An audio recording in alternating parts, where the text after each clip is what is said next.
하나님 말씀은요, 에베소서 5장입니다. 5장 28절에서 33절입니다. 교독합니다. 제가 28절 읽을게요. 이와 같이 남편들도 자기 아내 사랑하기를 자기 자신과 같이 할지니 자기 아내를 사랑하는 자는 자기를 사랑하는 것이라.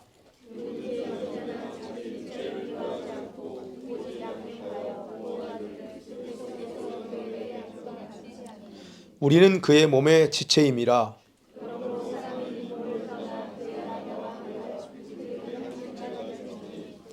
이 비밀이 그도다. 나는 그리스도와 교회에 대하여 말하노라. 그러나 너희도 각각 자기의 아내 사랑하기를 자신같이 하고 아내도 자기 남편을 존경하라. 아멘. 자, 오늘 두 번째로 마지막 때에 이 지상에 있는 교회의 부르심이 있는데 그 부르심이 두 번째입니다. 두 번째 부르심은요, 예수님의 신부로 준비되는 겁니다. 예. 자, 성경에는요, 예수님과 성도와의 관계에 대해서 다양하게 표현하고 있습니다.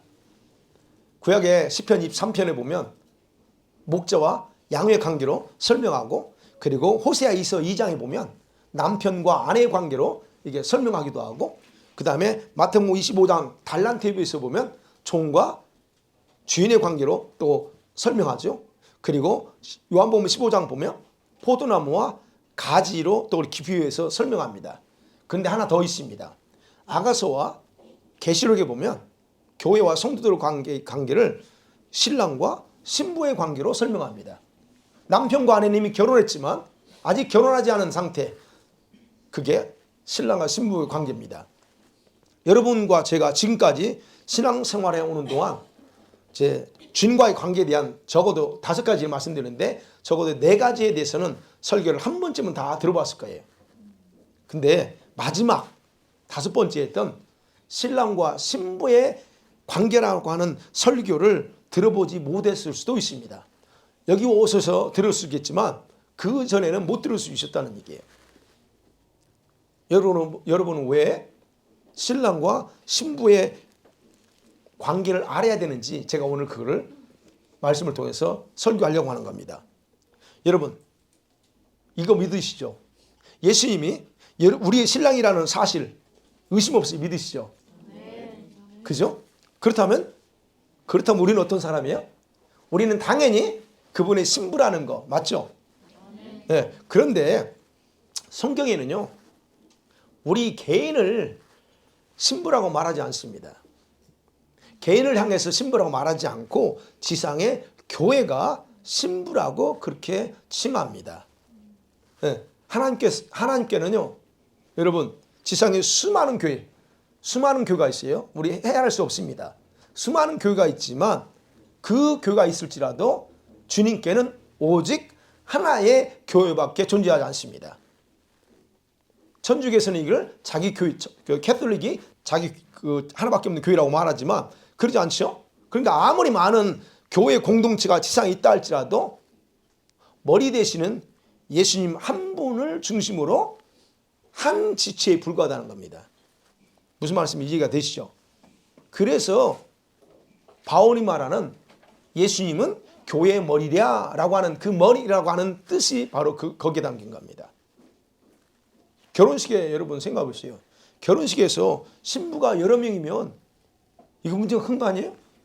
그죠? 결혼식에서 신부는 한 사람인 것처럼 신랑이신 예수님께도 신부는 오직 하나의 교회만 존재한다는 겁니다. 그래서 이 우주에 이 땅에 존재하는 모든 교회는 주님께는 한 교회예요.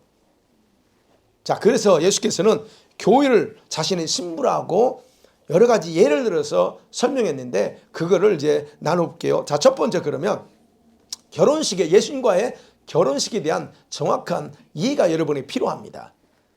언젠가는 여러분 보세요. 언젠가는 교회가 예수님과 결혼식을 한다는 사실을 알려주기 위해서 성경에는요, 여러 가지로 예화적으로 기록하고 있어요. 구약의 아가서 특별히요. 구약의 아가서가 뭐죠? 솔로몬과 술람미의 그 흑인이거든요. 술람미 여인과의 그런 사랑 이야기를 일반적으로 모든 목회자나 추석가들은 교회와 그 다음에 신랑이신 주님과의 사랑의 관계를 상징적으로 그렇게 표현했다라고 다들 동의합니다. 그러면 무슨 말이에요? 교회는 예수님의 몸이면서 동시에 신부라는 사실입니다.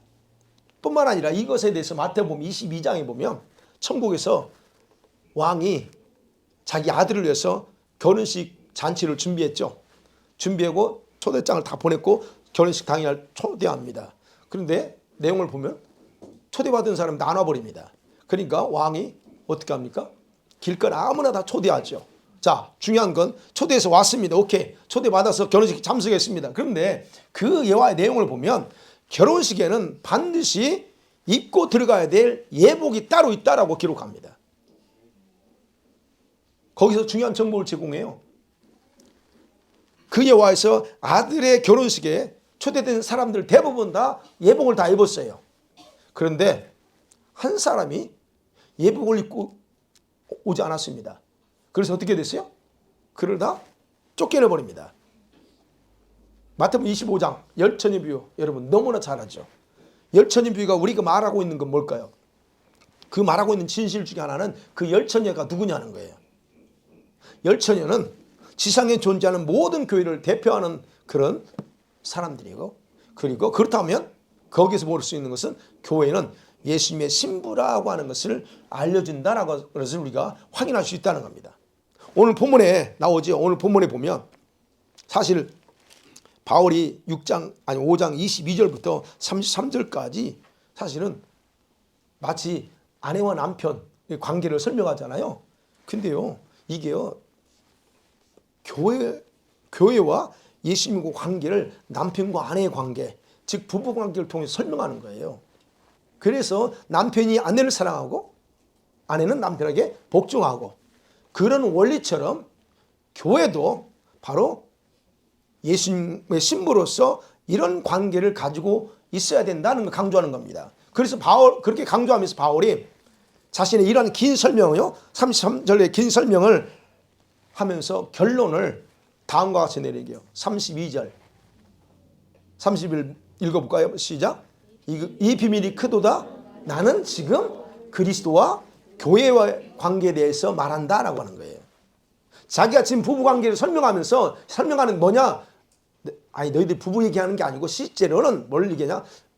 교회와 예수님의 관계가 이렇다라고 하는 거예요. 자, 그런데 보세요. 우리가 생각할게요. 여기서 분명히 바울은 그렇게 얘기했습니다. 교회와 그리스도. 그러면 신랑이신 예수님께서 교회를 자기 신부로 생각하고 있다는 거죠. 그죠? 신부입니다. 맞습니다. 근데 아직 결혼식은 치르지 않은 상태라는 사실입니다. 어제 결혼식 했습니까? 아직 안 했어요. 그죠? 자, 언제 결혼식 할까? 자, 유대인 결혼 풍습에 보면 우리 주님과의 결혼식 절차가 거기 다 나옵니다. 결혼식 절차가 나와요. 먼저 뭘 하죠? 약혼식을 합니다. 그죠? 먼저 약혼식을 하고 얼마간의 시간이 지난 후에 결혼식 하죠. 우리도 이제 보통 그렇게 하죠. 그렇게 합니다. 그럼 약혼식은 뭐예요? 언제 했을까요, 여러분과 제가? 주님과 언제 약혼식 했죠? 예, 약혼식 한 건 이거예요. 성경에서는 예수님의 십자가의 희생을 통해서 아들이 신부에게 지불해야 될 모든 지불할 대가, 모든 것을 다 지불했어요. 십자가의 피로. 그리고 완성하심을 통해서 바로 이제 약혼식이 치러졌다라고 말합니다. 그렇다면 여러분과 제가 그 예수님을 통해서 약혼식을 했어요, 이미. 그러니까 여러분은 신부의 그룹에 들어와 있는 거죠. 자, 그러면 유대인의 결혼 풍습은 약혼식을 하게 되면 이미 사실상 무슨 관계요? 부부 관계라 성립이 됩니다. 아직 같이 살지 않지만 그 호칭은 부부라고 말할 수 있어요. 그 어디서 나오죠? 그게 마태복음에 보면 마리아와 요셉과 관계에서 그렇잖아요. 그게 바로 그 결혼식의 풍습이에요. 자, 그래서 예수님은 교회를 생각할 때에 아직 결혼식은 치르지 않았지만 자신과 약혼한 신부로 그리고 부부로 이렇게 생각하고 있다는 거예요. 따라서 신부는 여러분 결혼식을 올릴 때까지는요, 서로의 정절을 지켜야만 그 결혼이 성사돼요. 이 결혼식은 아니 약혼식은 파혼이 될 수도 있어요. 우리가 아는 것처럼. 그럼 파혼이 안 되려고 하면 어떻게 해요? 서로 정절을 지키는 거죠. 자, 그렇다면 제가 말씀해 그렇다면 저와 여러분은 현재 신랑이신 예수님과 결혼식을 한 게 아니고 약혼식만 한 상태라는 거예요. 그리고 결혼식을 기다리고 있다는 것, 이게 현재 우리의 모습입니다.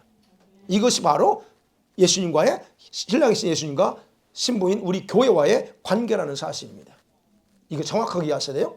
그 다음에 두 번째, 그러면 약혼식에서 신랑은 아무 문제 없어. 그러면 신부가 책임이 가장 큽니다. 유대인 풍습에서요, 신부가 역할이 커요. 그럼 신부로서 책임이 뭐냐는 거예요. 여러분, 약혼한 신부가 결혼식을 치르기 전까지 가장 중요한 책임이 하나 있습니다.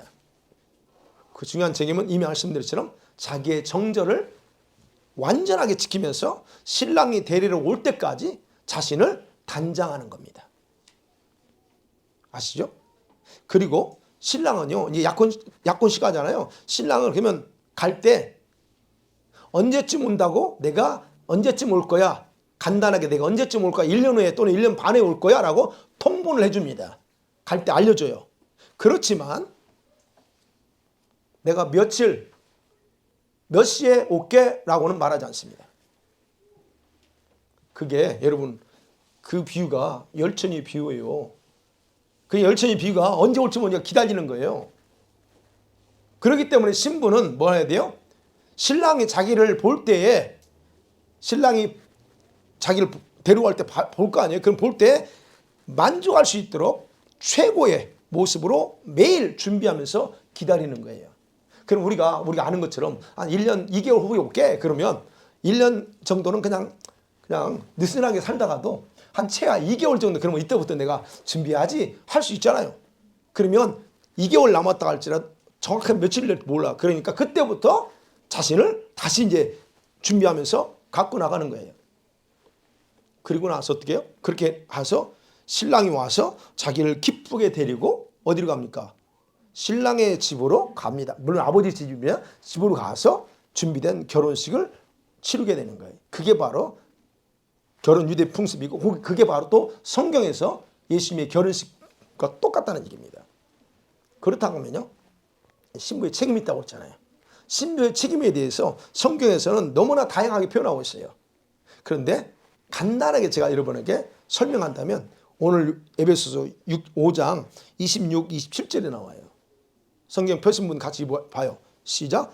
이는 곧 물로 씻어 말씀으로 깨끗하게 하사 거룩하게 하시고 자기 앞에 영광스러운 교회로 세우사 티나 주름 잡힌 것이나 이런 것들이 없이 거룩하고 흠이 없게 하려 하심이라 합니다. 두 가지예요. 신부의 책임은 두 가지입니다. 교회인 우리가 말씀 안에서 물로 씻고 깨끗하게 해서 자기를 거룩하게 하는 거예요. 그 다음에 또 27절 그랬죠? 자기 앞에, 지금 교회는요, 자기 앞에 얼룩이나 주름 잡힌 것들이 없이 거룩하고 흠없는 모습으로 영광스럽게 서는 게, 그게 신부의 책임이에요. 여러분, 이런 부분에 대해서 성경에요, 간략하게 나오지만 많습니다. 데살로니가 전서 3장 13절에 이렇게 기록하고 있어요. 시작. 너희 마음을 굳건하게 하시고 우리 주 예수께서 그의 모든 성도와 함께 강림하실 때에 하나님 우리 아버지 앞에서 거룩함에 흠이 없게 하시기를 원하노라.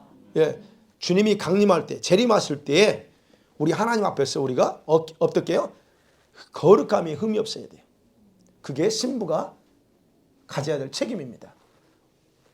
5장 23절에도 이런 말씀 또 하죠. 시작.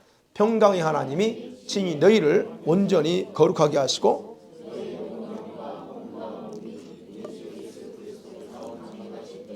흠없게 보존되기를 원하느라. 예, 그것 또 같습니다.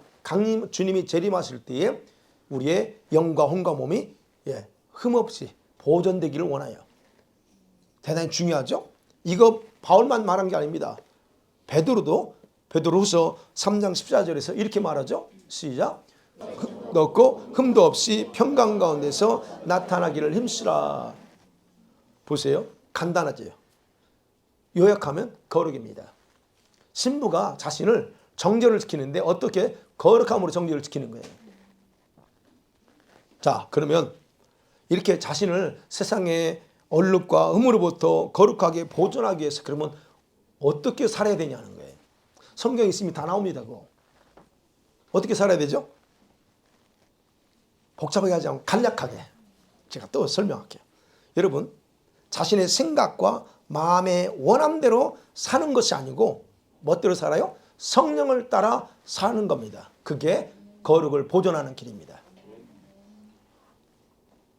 성령을 따라 살라 그러죠? 갈라디아서 5장 16, 17절에 성령을 따라 사는 거예요. 또는 성령을 따라 행하는 거예요. 바울은 우리 성도들이요, 성경에서 성도들이 신앙생활에서 얼마나 선하고 교회에 충실했느냐 또는 많은 사역을 했느냐 강조하지 않습니다. 그걸로 거룩해지는 게 아니거든요. 얼마나 성령을 따라 살았느냐 아니냐가 곧 뭐예요?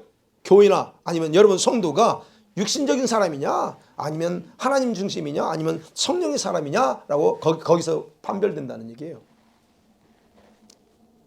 제가 이걸 좀 노골적으로 표현하면요, 뭐냐면 여러분이 성령을 따라 살지 않고 자기 마음과 생각대로 행하는 사람이다. 그렇다면 여러분은 성령의 사람이 아니라는 겁니다. 영적이지도 않아요. 그거 경건한 사람이라고도 말하지 않습니다. 가들리하다 천만에 그러지 않습니다.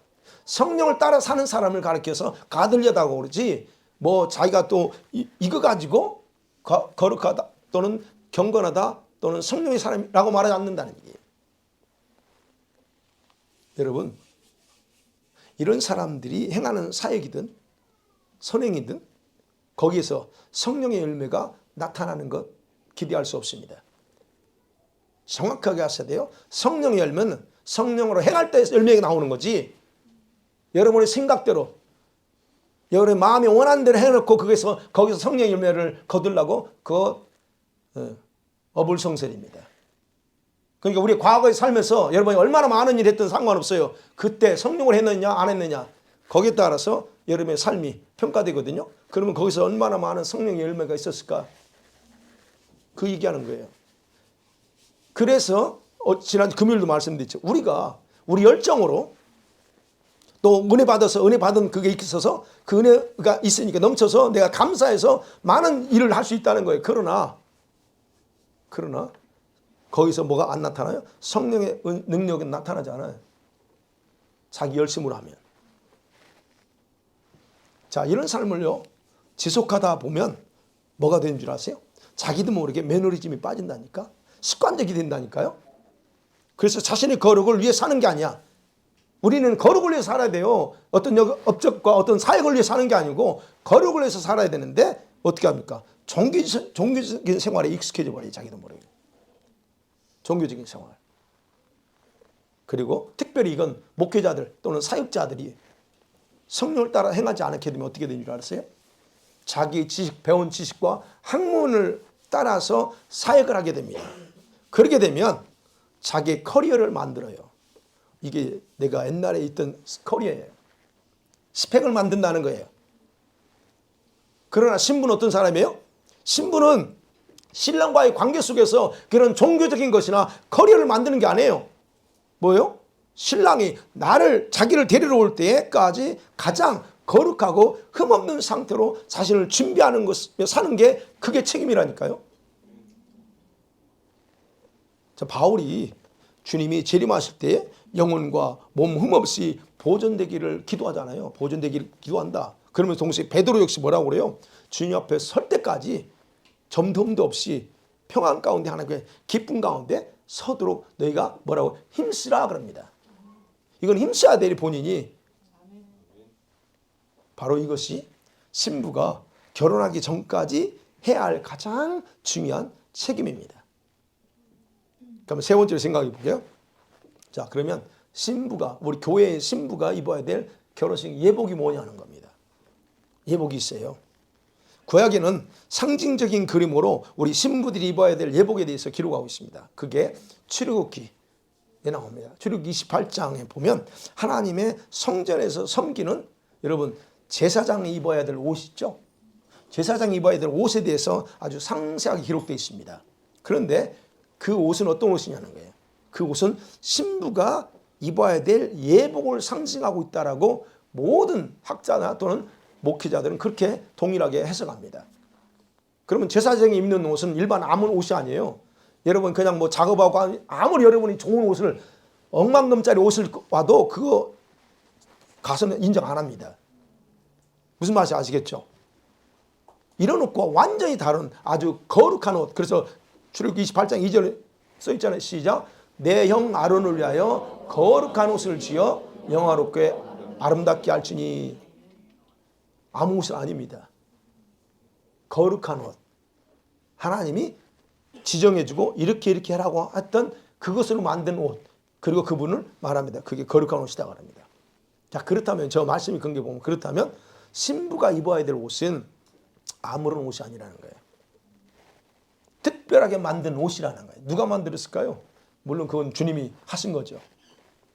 그래서 출애굽기 28장 4절 이하부터는 그 옷이 제사장이 입는 그 흰 옷, 그 다음에 파란 옷, 그 겉옷 이런 것들이 어떻게 만들었는지, 그 다음에 무엇으로 재질이 무엇인지에 대해서 상세하게 기록되어 있어요. 여러분 제사장이 가장 먼저 어떤 옷을 입을까요? 속옷을 입습니다. 모시로 만든 파인 린넨이에요. 모시로 만든 흰색 속바지를 먼저 입습니다. 그 다음에 그 위에 입는 것이 뭘까요? 청색으로 만든 겉옷이라고 말합니다. 그 다음에 이 겉옷 위에 입는 것이 뭐냐? 금실, 골든이죠. 청색, 뭐 자색, 홍색실 가는 실로 우리말로 배시 옷이라고 하잖아요. 그 만든 화려한 색상의 에봇이에요. 여기서는 에봇이라고 합니다. 자, 그림을 보여주세요. 저거예요. 잘 보세요. 제일 하얀 게 길다라는 거 있죠. 발 밑에까지 거의 닿죠. 저게 바로 제사장이 먼저 입는 속옷입니다. 저게. 우리가 생각하는 속옷 이런 차원이 아니에요. 그런 차원이 아니면 저게 하얀 화이트가 이게 갈멘트라고 하다죠. 저게 속옷이에요. 왜 저렇게 길게 했을까요? 왜 길게 해요? 이제 섬기다 보면 이게 제단 올라가다 보면 속이 안 보이게 하체를 가리기 위해서 길게 한 거예요. 속이 보이면 안 되잖아요. 그래서 길어요. 하얀. 저게 바로 속옷입니다. 그 다음에 저 블루 있죠? 저게 바로 제사장이 입는 겉옷입니다. 그 다음에 그 위에 지금 약간 그 진홍색 있죠? 그 여러 가지 있었는데 그게 바로 대제사장이 차는 거예요. 거기 판결용패가 있고 12보석이 있고 이런 게 다 나옵니다. 자, 보세요. 자, 여기서 생각해 봐요. 지금 여기서 흰색 속바지가 바로 우리가 구원받았을 때 값없이 주신 구원의 옷이다라고 말합니다. 그 이 옷은 저와 여러분이 구원받은 사람은 다 저 흰 옷을 다 입었습니다. 그럼 제사장은 그 속옷에 뭘 입어요? 저거? 청색으로 만든 겉옷을 입어요. 그리고 어디를 갑니까? 성소에 들어갈 때 그 옷 입고 들어가요. 그러면 성소 그 성막 그 그림 좀 보여주세요. 자, 저게 이제 태버네클이잖아요. 네, 이게 쭉 태웠죠. 자, 그림상 보세요. 제가 이제 이걸 실제로 보아야 될 것 같아서. 그럼 거기 보면 이게 울타리가 있죠. 울타리 안에 들어가면 거기 번제다 뭐 물두멍 다 있습니다. 여기서 제사를 드리러 오는 일반 사람들을 누가 도와요? 제사장이 도와요. 흰 옷 입고 흰 옷 입고 돕습니다. 일반 사람은 저기까지 들어옵니다. 그 다음에 그 안에 지금 저 텐트 있죠. 저게 진짜 성소예요. 그럼 저기에 지금 이제 하나예요. 이렇게 하나인데 거기 들어가면 구분되어 있어. 성소와 지성소를 구분합니다. 그래서 중간에 딱 커튼을 쳐놔요. 그 안은 아무나 못 들어가.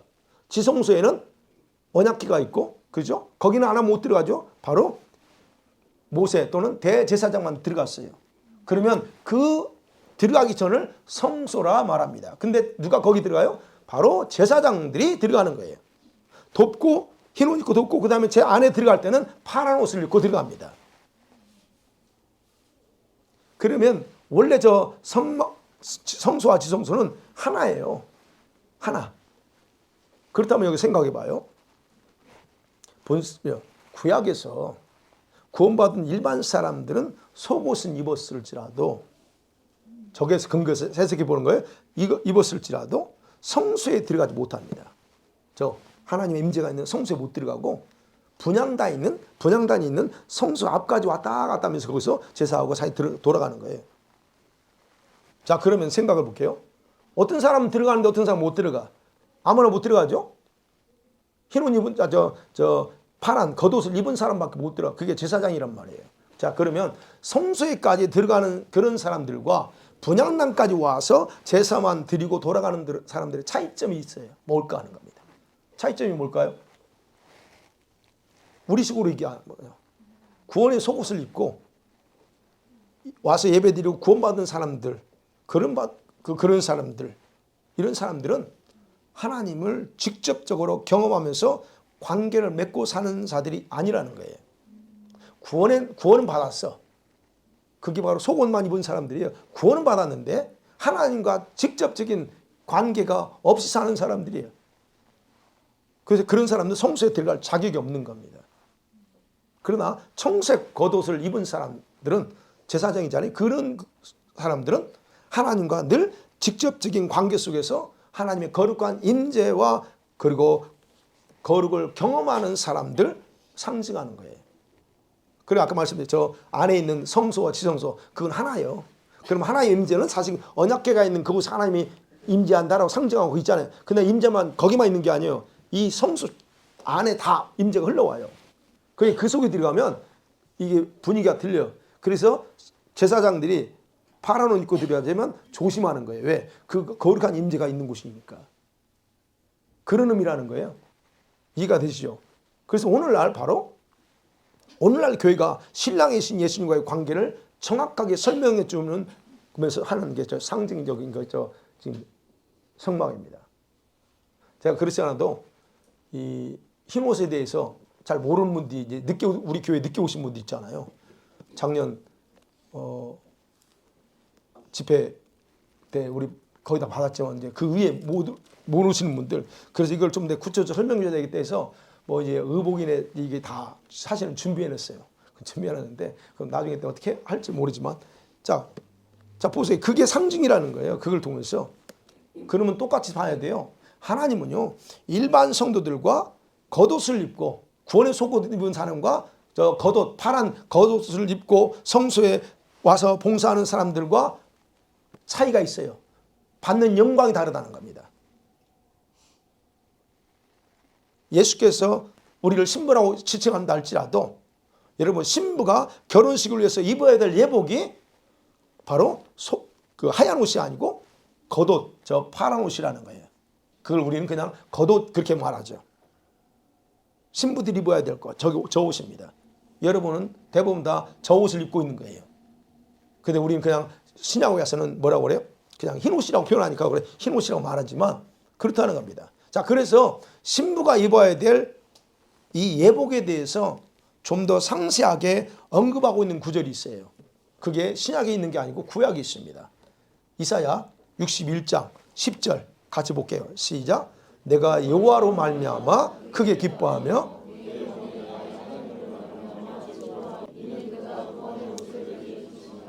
공의에게 더하심이 신랑이 사모를 쓰며 신부가 단정함 갖게 하였습니다. 여기서 분명히 구분합니다. 정확하게 구분합니다. 성도들이 입는 옷, 그 입는 것을 구원의 옷이라고 명확하게 말했어요. 그 다음에 의의 겉옷, 이게 딱 여기는 우리가 말 공이라고 그랬지만 의의 겉옷이에요. 자, 그러면서 말합니다. 구원의 옷을 입혀줬다 그럽니다. 여러분 예수 믿으면 그냥 그건 입혀줘요 주님이. 그런데 의의 겉옷은 뭐라고 해요? 우리 한국말은 더해줬다 그럽니다. 히브리 말은 커버해줬다는 거예요. 이렇게 씌워줬다는 얘기예요. 입혀준 게 아니고 씌워줬어. 그런 의미예요. 자, 그럼 이 겉옷은 뭐냐? 겉옷은 모든 성도들이 입을 수 있는 옷이 아니라는 거예요.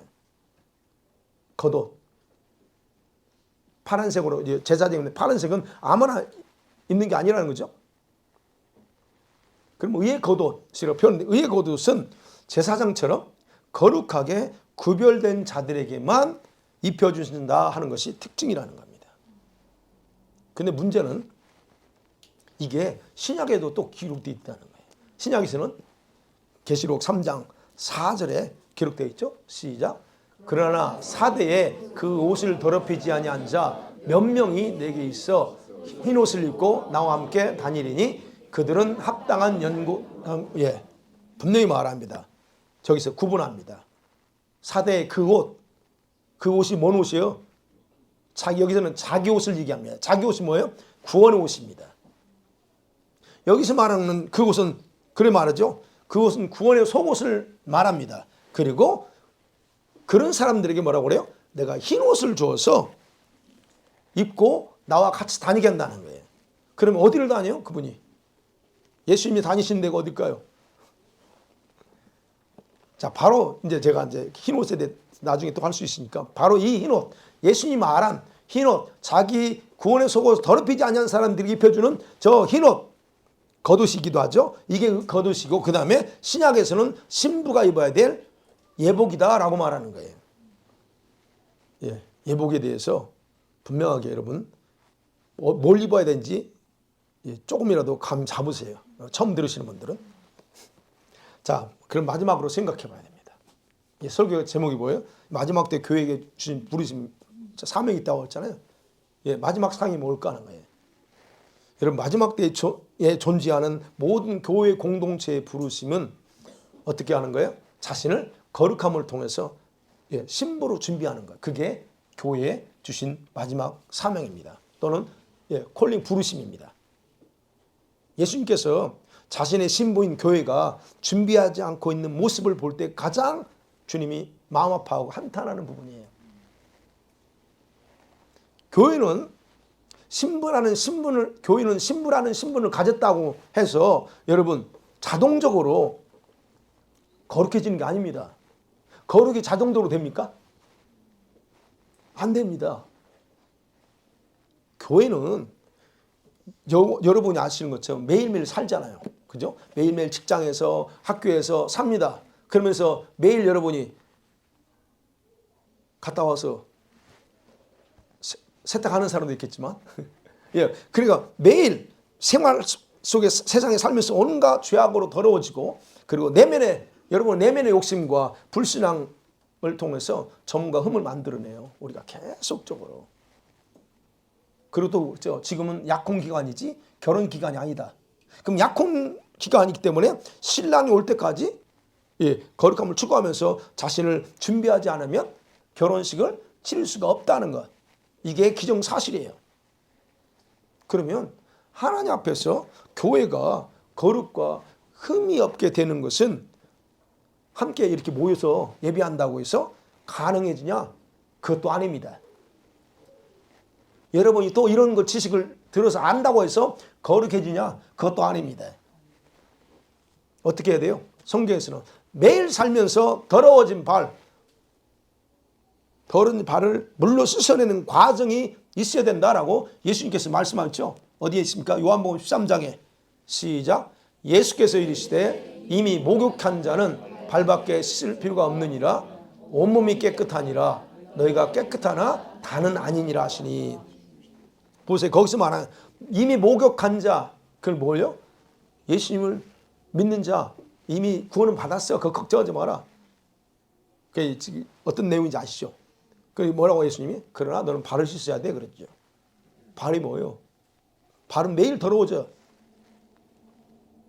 계시록에서 22장 14절에서 이렇게 말하죠. 시작. 자기 두루마기를 빠는 자들은 복이 있으니 그들이 생명나무의 문들을 통하여 성에 들어갈 권세를 받으리 함이로다. 옷을 빠는 거예요. 여기서 두루마기는 옷입니다. 로브스 빠는 거예요. 계속적으로. 어떻게 해요? 뭘로 빨아요? 여기서 물로 씻는다 또는 옷을 빤다는 건 뭐예요? 회개입니다. 회개예요. 자, 그러면 교회 공동체가 공동체가 항상 주님 앞에서 회개해야 됩니다. 우리가 그래서 모일 때 예배할 때마다 회개하는 거예요. 주님 앞에 돌아보면서. 자, 그런데 동시에 여러분 개인 고의적으로도 회개해야 되지만 여러분 개인도 매일 발을 씻고 두루마기를 빠는 그런 회개를 하며 살아야 된다는 겁니다. 여러분 성도 개인이 회개하지 않으면 교회 공동체 회원은 될 수 있어요.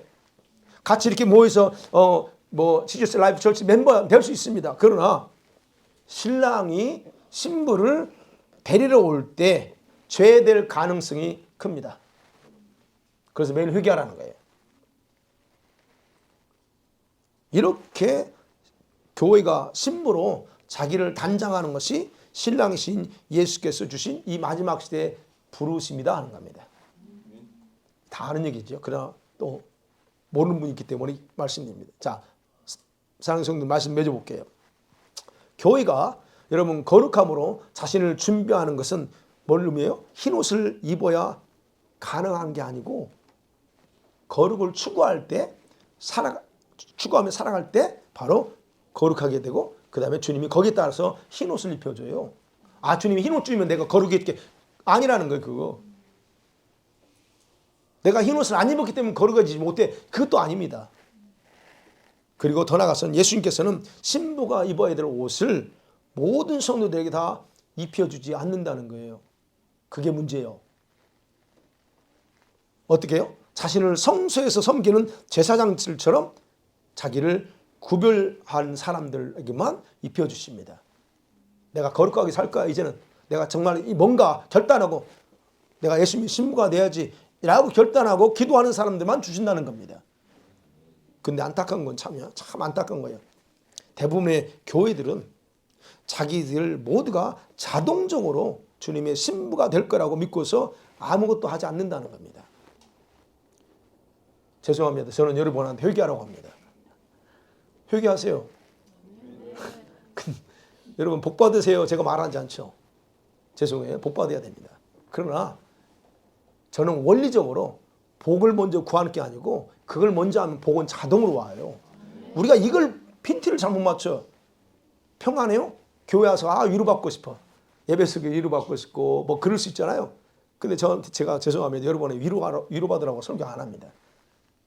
위로받기 위해서는 먼저 깨진 관계를 먼저 해결되면 위로는 주님이 자동적으로 줘요. 우리가 이것 어떤 부분에서 그러니 그 얘기한 거예요. 안타까운 건 그거예요.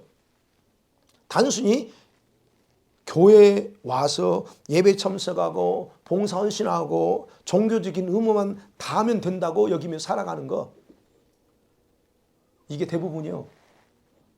저도 그랬고 여러분도 그랬죠. 과거에 자신이 주님을 위해서 열정을 가지고 헌신하고 투자하고 그렇게 살게 되는 것, 그러면 되는 거 아니에요 목사님? 라고 생각합니다. 그게 바로 현재 교회의 실정이에요. 그러나 성경은 절대로 그렇게 기록하고 있지 않다는 것 다시 아셔야 됩니다. 자, 이런 내용을 제가 지금 설교하지만 이런 내용을 처음 들으신 분들 있을 수 있어요. 그럼 이해가 안 되면 정말 그런가? 라는 자세로 배우고 알아보려고 해야 되는데 처음부터 어떤 경우는 받아들이려고 하지 않는 태도를 가지고 무시하는 경우가 꽤 많습니다. 여러분 이것은요, 제가 왜 이렇게 지금 강조하냐면 이것은 예수님이 재림할 때 휴거되느냐 아니냐 이게 결정이에요. 다른 말로 표현하면 여러분이 대환란에 남아서 엄청난 환난을 당할 거냐 피할 거냐, 다시 말씀드리면 여러분이 대환란에 남아서 배반할 거냐 순교할 거냐, 사안이 걸린 문제이기 때문에 여러분이 이런 것에 무관심있다면 정신 차리라는 거예요. 정신 차리셔야 돼요. 괜찮아, 나 그때 가면 다 알아서 주님이 하실 거야. 아니 지금도 안 하는데 그때 가면 할 것 같아요? 제가 늘 강조하죠. 우리 교회 표가 뭐죠? 네? 정확하게 표 집어보지 말고 다시 오실 뭐요? 예수님의 신부로 단장하는 교회입니다. 네, 그게 우리 진짜 교회. 그러면 생각해 보세요. 왜 제 목사가 이렇게 정했을까 하는 거예요. 여기 여러분이 주보 보면서 이런 거 보시나요? 보세요. 우리 교회 그 마지막 시대의 교량 하나님 비전 이런 것도 읽어보시고 하시나요? 제가 왜 이걸 써놨을까 하는 거 아셔야 돼요. 제가 왜 이걸 목사가 이렇게 정했을까 한 번쯤 생각해 보시라는 거예요. 제가 목사가 이런 표현을 하면요, 이단 교회라고 하는 소리를 들어요. 잘못하면. 그럼에도 불구하고 제가 이렇게 하는 데는 저는 뭔가 제 입장에서는 진리를 발견했다는 거예요. 여러분은 아잖아요. 여러분은 결혼식에 참석하기 위해서는 반드시 예복을 입어야 된다 하는 거예요. 제가 그 심정입니다. 그러니까 말씀을 통해 발견된 건 뭐냐? 단지 열심으로 주를 위해 헌신하고 봉사하는 것으로 흰옷을 입혀주지 않더라 하는 거예요. 그걸 알았기 때문에 제가 여러분한테 이 표도 제가 바꿔버렸어요. 옛날에 이런 표 안 썼어요. 몇 년 안 됐습니다. 제가 이거 한 지가. 바꾼 이유가 바로 있어요. 제가 그냥 한 게 아닙니다. 저도 정신이 똑바로 목사예요. 이단 소리 어느 목사가 듣고 싶어 합니까? 그렇지 않아요. 저는 똑바로요. 근데 진짜 이거는 이러면 안 되기 때문에 제가 하는 거예요. 그럼 어떻게 해야 돼요? 어떻게 여러분 주님 앞에 흰 옷을 입을 수 있을까요? 간단하게 표현하면 그렇습니다. 여러분 첫 번째는 여러분은 주님께 나도 흰 옷 입혀달라고 요청하셔야 됩니다. 여러분과 제가 우리 많은 분들이 다 입었지만 이거 있기나 있는 줄 알았어요? 몰랐잖아요. 근데 주님 앞에 간절히 기도할 때 주님이 또 그냥 이렇게 작년에 그렇게 하셨잖아요. 다 그냥 열심히 하면 입어주는 줄 알았어요. 나도 그렇지 뭐 내가 뭐 알았겠어요. 근데 그게 아니었더라는 거예요. 그러면 주님은 구원의 옷은 여러분이 믿으면 값없이 주시지만 그래서 선물이라는 거예요. 그죠? 선물이에요. 근데 구원의 옷은 이 옷은 선물로 줬는데 성도들이 중요한 건 이 옷을 이 선물을 귀하게 여기지 않고 살아간다는 거예요. 그러니까 뭐 교회 다니면 구원 받는다니까 그냥 뭐 하고 싶은 다 하래. 세상 사람 똑같이 살아. 옛날 습관 못 버리고 이렇게 살아. 그러나 흰 옷은 그걸 아시기 때문에 흰 옷은 여러분이 요구하기를 기다리고 있어요. 여러분을 위한 흰 옷이 있어. 근데 요구하기를 기다립니다. 요구를 안 하니까 안 주셔요. 왜? 그래야 이 옷이 얼마나 귀한 줄 아니까. 바로 그래서 여러분이 직접 요구하세요. 자기 입었는지 모르는 분들 있죠? 요구하세요. 두 번째는 뭐예요? 이미 봤습니다. 매일 회개의 삶으로 발을 씻고 구원의 옷을 빠는 삶을 사셔야 됩니다. 여러분이 회개 안 하면 여러분의 구원의 속옷은 하얀 옷은 점점 더러워지거나 점점점 검어지면 찢어집니다. 우리가 이미 다 아는 얘기예요. 그래서 여러분요 악한 일을 하지 않았기 때문에 회개하지 않는 사람들이 있어요. 내가 무슨 악한 일을 했어? 나 죄 지은 일 없는데. 오케이 괜찮아요. 여러분이 늘 선하게 사는 줄 압니다. 그러면 어떻게 하실까요? 이거 여러분의 내면에 있는 마음과 생각 속에 있는 그 더럽고 추악한 생각들, 악한 것들 이건 어떻게 할 거예요? 아무도 몰라. 여러분만 알아. 내 속이 얼마나 더러운지 음란하고 추악한지 그것이 여러분만 알잖아요. 그럼 그거 어떻게 처리할 거예요? 바로 그 부분이에요. 우리가 도덕적으로 저희는 앉아요. 다 압니다. 앉아 거의. 습관적으로 지금 행하는 그 외에는. 그러면 회개하래요. 뭘? 이 안에 품고 있는 거. 이걸 어떻게 처리합니까? 우리가 하고 있잖아요. 회개를 통해서만 이 내면에 있는 그냥 자리 잡고 있는 거 다 처리하잖아요. 쓴 뿌리든 그게 뭐 아픔이든 상처든 모든 것들. 그러니까 매일 발을 씻고 옷을 빠는 그런 회개 시간을 가지셔야 된다는 겁니다. 여러분이 지저스 라이프 철치 우리 교회 공동체가 되었다면 멤버가 됐다면 이제 여러분도 신부 그룹에 들어오셔야 됩니다. 아멘. 신부 그룹에 들어오세요. 여긴 거의 다 그래요. 그리고 그러려고 어떻게 해요? 매일 회개하면서 자신을 거룩함으로 준비하세요. 그래서 제가 이 말씀을 전하면서 바라는 게 있어요. 그래서 제가 아까 광고도 있죠. 4월 25일 날 제가 이거 기도하면서 흰옷을 못 입은 사람들 한국까지 갈 필요 없어요. 한국 가서 뭐 할 거 없고 그래서 여기서 모르신 분들 받지 못하면 날 정해서 한번 기도하면서 하나님 앞에 기도해야겠다라는 마음이 기도 때 제가 왔어요. 그래서 날 잡았어요. 제가 그래서 4월 25일이에요. 그날이 금요일입니다. 주번엔 26일로 저희들어 제가 오타를 났는데 25일 금요일 날. 그러면 뭐예요? 지금부터 준비하라는 거예요. 주님 이 사모함을 가지고 사모함이 있어야 돼요. 사모함을 가지고 기도하라는 거예요. 그래서 주님 나에게도 이런 옷이 있다는데 나 입혀주세요. 그래야 내가 주님 재림하실 때 올라가죠. 그래서 그런 시간을 갖기 위해서 제가 정하고 기도하는 겁니다. 그때는 여기 금요일이니까 수요일 말고 금요일에 여기서 와서 앞에 같이 해서 우리가 이미 받은 분들은 같이 협력해서 다 받아야 돼. 아이들도. 그래서 여기는 아이들도 마찬가지고 청년들, 어른은 다 없이. 자, 그래서 제가 그런 마음이 간절해요. 그래서 이런 그 흰옷을 아직 입지 못하신 분들은 반드시 주님의 신부로 준비되기를 주의 이름으로 간절히 축원합니다. 아멘. 이 시간에 같이 기도합니다.